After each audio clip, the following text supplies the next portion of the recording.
listening to Overwatch League Daily, your daily source for Overwatch League news, scores, and more. Here's your host, KickedTripod.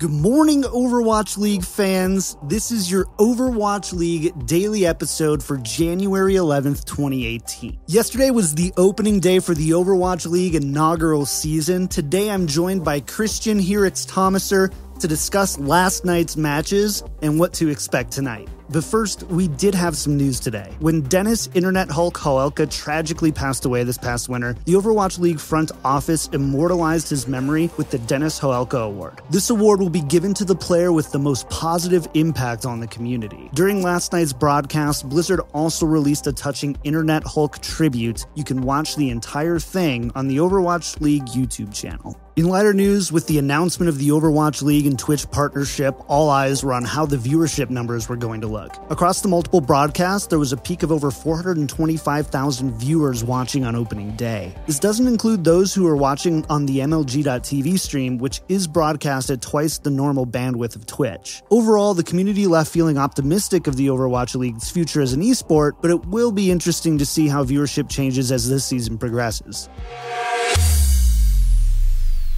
Today, I'm joined by Overwatch broadcaster and analyst Heurix to discuss last evening's matches. But before we do, Christian, what were your thoughts on last night's viewership? It's obviously a good sign, but is it a good enough sign for the league's future? I think the viewership is a great sign. I mean, Fishsticks, who a lot of people in the scene will surely recognize, actually tweeted out that concurrent viewership prediction is actually part of his job at Twitch. And he was apparently incredibly wrong about his range this time, despite being quite proficient in that department. So I think that speaks volumes in regards to the initial expectation. And I think that with the level of production, the talent that Blizzard has at their disposal, both, on scene, behind the scenes, and the writers and content creators that have poured their entire selves into this already is a big reason why I think this is already a tier 1 esport. And I think it's going to continue to push those boundaries.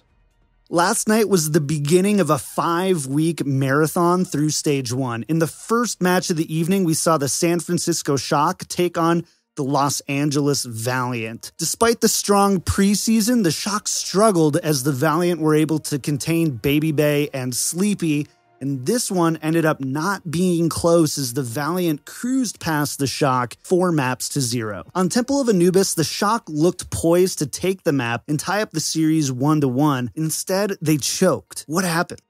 Soon happened. On Anubis in particular, at that halfway point where the two teams were tied up at 2-2, the picks that soon got onto Dante and Dak on point A shifted the momentum back in their favor after Envy died on their initial dive. With a quick re-engagement, they secured themselves just enough time to mount a few more opportunities to get control of B, where Valiant are very good at holding that control once they get settled in. Once they swapped sides, the Valiant were very good at shutting down Shock's superior time bank, initially at least, by insulating their DPS players behind Fate's Orisa and just denying the dives that came from Shock. Fortunately, Shock benefited from another display of Baby Bay's insane heroics that came from Genji, but an overtime effort on point A requiring the allocation of so much of their resources, it doesn't often lead to an encouraging take on point B, which is exactly what happened when Sleepy and Dak both got taken down as Baby Bay went for that second attempt for a play of the game. Overall, the fans of the Shock have to leave this match feeling pretty disappointed. Where did they fail? As a whole, the Shock are currently at the mercy of an unfortunate situation. They have a fairly strong roster of young talent, but some of that talent is just too young. With Super and Sinatra ineligible until later in the season, they're going to be lacking a lot of that depth that they've been clearly missing out on until those guys can actually join in. I mean, sure, Sinatra has a lot of overlap with Dante, but Super, on the other hand, has been touted as one of the most versatile flex players in the West. And I imagine these additions will allow Shock to look a lot more composed down the line. For this matchup in particular, though, I think Soon had an impressive personal performance, and we can now kind of see the impact of coaching paying off. SF undoubtedly have a pretty stacked staff of their own, but I think the addition of a guy like Goomba from Blank Esports and Team Australia with Cuddles from CLG, you shouldn't be surprised to see Valiant make their way into the playoffs later this year. I mean, take a look at how Valiant dismantled Shock's attack on Numbani as an example of just how important set pieces and coaching can actually be. The Shock, they go in with a fairly standard composition that Valiant actually used against them in the preseason, but instead of the soldier mainstay that you would typically have to protect the backline from tank aggression, they instead offer up the Genji, which leads to their backline completely exposed as they're forced to push onto the point alone to just keep up with their tanks who jump out of their line of sight of Main Street's low ground. Every time this happens, Silk Thread robotically just swaps positions to the opposite high ground and completely counters the push. This way, their primary DPS against Silk Thread's soldier is completely safe. He's taking an angle to provide constant pressure onto Shock's backline, and he can just mop them all up. San Francisco took over 3 minutes to finally adapt to this before securing that first objective. For the second match of the evening, we saw the LA Gladiators take on the Shanghai Dragons. With strong performances from Dia, Undead, and Roshan in the preseason, there are many who are hopeful for a strong showing against Surefour and the Gladiators. Unfortunately, optimism doesn't lead to results, and the Gladiators slayed the Dragons 4-0 in a stunning fashion.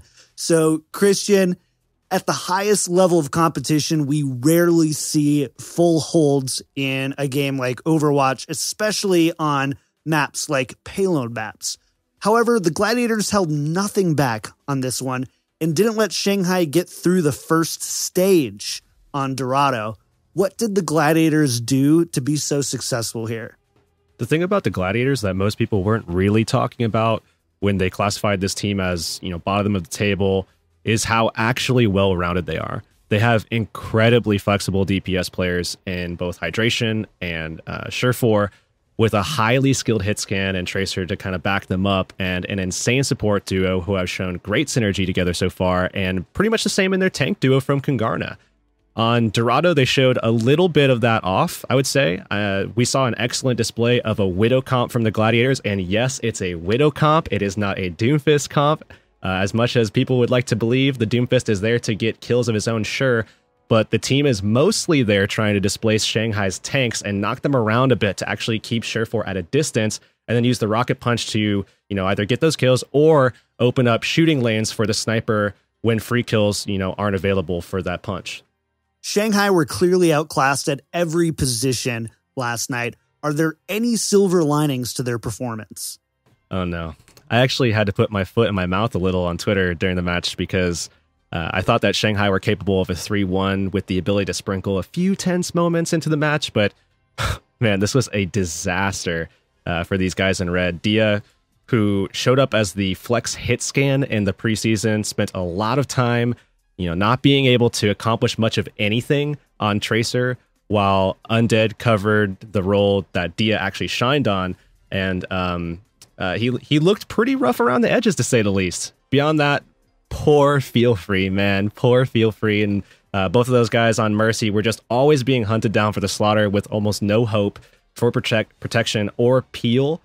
I'd say if you had to look for something to be happy about, MG and Roshan, they looked slightly more connected on the dive, but even that wasn't outstanding itself either. Overall, if I were Shanghai's coach, I'd probably be going back to the drawing board right now and certainly taking a look at points of regression and figuring out how to better insulate the backline. And if they need any inspiration at all, just go back, look at the match you just played, and watch how protected Shaz is at pretty much all times. For yesterday evening's finale, we saw Effect and the Fuel take on Fleta and the Dynasty. This match was truly a clash of titans, as many expect each of these teams to go far into the postseason. Seoul continues to struggle on payload maps as the Fuel came away with a strong victory on Junkertown. Then we went over to Anubis. This map may go down as one of the most competitive Overwatch bouts in recent history, as the Dynasty on the back of Fleta take a nail-biter 6-5. We then go to Ilios, where Seoul dictated the tempo and took a commanding 2-0 victory. At the end of the night, we went to Nimbani. This is one where we would see the teams draw, take a rare draw at that. All in all, though, Seoul is going to take the victory here 2-1. I don't have the exact numbers with me, but I'd be willing to bet that we saw So many more heroes in this match than the other two matches combined. We also saw several strategies executed. What did you take away from both team strategies tonight? I think the major theme in the matchup between the two juggernauts of Fuel and Dynasty is that of innovation versus adaptation. Kai and the Dallas players are incredibly open to being creative in matches of any magnitude due to having guys, like Heurix, Seagull on the roster. It enables them to play that Genji and the Pharaoh, which we hadn't seen before from these guys. And on top of that, you also can see some interesting things like single support with a Bastion, like we saw on Junkertown with Heurix taking up that hit scan role. At the same time, Seoul is known as one of, if not the most composed teams in the league, being able to adapt to virtually anything that is thrown their way, often making these little micro adjustments mid-match to secure huge wins. And I think Anubis is the perfect example of that. We saw Fuel bring out Orisa, Diva, Roadhog, Widow, Lucio, and Mercy as their attacking composition. The point of that is to boost onto the point and get underneath the spot where Seoul is defending from on that high ground, and it forces them down onto the objective. This allows Effect at an off angle a pretty clear sight line onto the back line, who decide to stay on the high ground and then take down the front line, who are defenseless from his current position, so they can easily mop that up. Now, as the match continues and we see both sides ramp the scoreline up and offer up more and more opportunities, Seoul's ability to adapt slowly is going to take over. On the final push, they slow down the fight long enough for Fleta to get into position on the high ground near the attacking side spawn, while they remain on high ground themselves. The Orisa continues to deny Effect's otherwise great angle for attack, while also putting Fleta in a position where Effect can't even see him. With Effect then out of the picture, Fleta and the rest of the Dynasty, they can just pick apart a Dallas attack that is now stuck in a confined room off of the point. I think that if I have any hesitations about Seoul and their game plan and what they're doing right now, is that they really underperform on maps that involve a payload. Why do you think that is? To be honest, this might be a case where their dominance on control maps just makes everything else look a little off. They've played so well on Ilios specifically that when you see teams actually competing on other maps, it just seems strange, especially considering their team's insane history together. I mean, it's incredibly prolific. But if we look back at their preseason matches, they only lost on Junkertown and Horizon Lunar Colony, if I'm not mistaken, and they got pretty close to dropping another Junkertown and Numbani as well, both to Houston. As far as Escort goes, I feel like Junkertown is just clearly a map that's just a little outside their wheelhouse right now, more than it is an issue with the Escort map type in general, and teams have simply just been exploiting that so far. Tonight we get to do it all over again with the London Spitfire taking on the Florida Mayhem at 2 Pacific, the Fusion taking on the Outlaws, and the Uprising going up against the New York Excelsior. What are you looking forward to the most with these matches? Philadelphia Fusion's match against Houston is going to be the one to look at for me personally. We didn't get too many impressions of what to expect from Philly outside of speculation of how they're going to be utilizing their 10 eligible players, particularly behind the duo of Shadowburn and Carpe from FaZe. This match will probably tell us exactly what we can expect from them as they go up against a Houston team that looked incredibly formidable against some of the top competition that there is in the league during their preseason matches. My thanks to Heurix for stopping by on the show, lending us some of his insights about last night's matches. I really appreciate it. Make sure to follow him on Twitter at CTHeurix. On tomorrow's show, I'll be joined by Xenox to discuss tonight's results and more.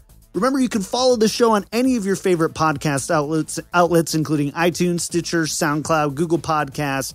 It's everywhere. Or you can just go to the front page of winstonslab.com. Listen right there while you're looking at some of the regular season stats. We're also on YouTube. Click on the link in the show notes to find us. And if you want to stay in touch, email me at overwatchleaguedaily@gmail.com. Tweet me at OWL Daily Show, or join our Discord at discord.me/OWL Daily Show. You can also find links to everything at overwatchleaguedaily.com. It's been a great, great day today. A watershed moment for Overwatch esports. I hope you enjoyed this episode, and we'll be back tomorrow with another one.